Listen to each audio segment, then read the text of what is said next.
Well, the LA City Fire Department receives 5 special fire engines for deployment in the foothills and other areas that are difficult to reach. Gil Reyes has more. Gil. Well, you're looking at them, Iana. 5 new Type 3 wildland fire engines brought to us courtesy of the state. They're expected to be part of the front-line defense against brush fires and anything else that comes up, including El Nino rains. The new rigs are specifically designed for wildfires that can pop up in Griffith Park and other areas with rough terrain. What these new apparatus allow us to do is actually to go into the wildland. They're higher, they're four-wheel drive, and to fight fire literally on the fire front. LA City Fire Chief Ralph Terrazas explains the difference between these green Type 3 wildland fire engines that just arrived and the more traditional Type 1 rigs. Type 1s work best on city streets for structure defense. Not Type 3s. They specialize in off-road firefighting and are also durable enough for rescue operations on flooded streets. This could come in handy with expected El Nino storms this winter in flood-prone areas like the Sepulveda Basin. There's parts of the city that get washed out under heavy rains.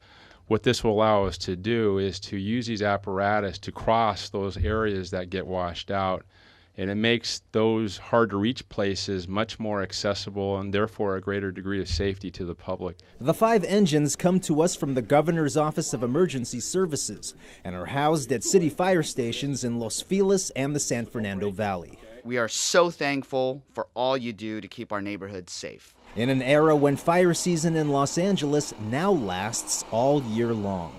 At the Griffith Observatory, Gil Reyes for LA This Week. The engines are also on standby for deployment in emergency situations throughout the state.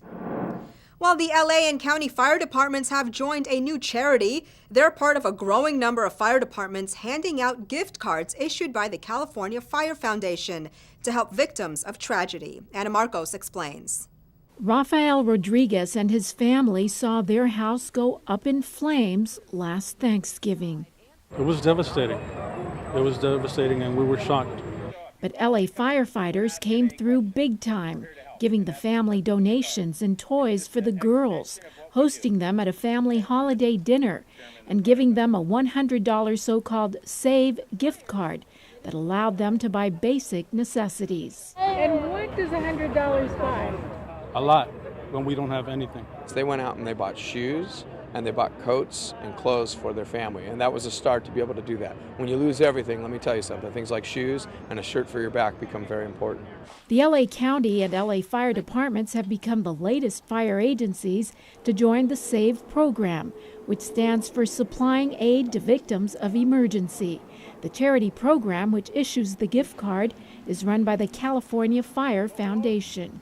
We put the fire out, we realize that for many people it's the worst day of their lives. We as firefighters just can't walk away. And that's the impulse of the SAVE program. In their first year of providing this card, firefighters have already helped 1,200 families get back on their feet. The SAVE program allows the men and women of the Los Angeles Fire Department, in a small way, to help the victims of a tragedy to get started on the road to recovery. Rafael, his wife Maria, and their 2 girls Esther and Isabella may have begun the new year with a lot less in material belongings, but they are grateful for every gift received as they start over, and the SAVE card is one of them. I'm Ana Marcos for LA This Week. The California Fire Foundation plans to get the SAVE gift cards out to every fire department in California. Victims must have suffered 25% damage or more to their homes to receive a gift card.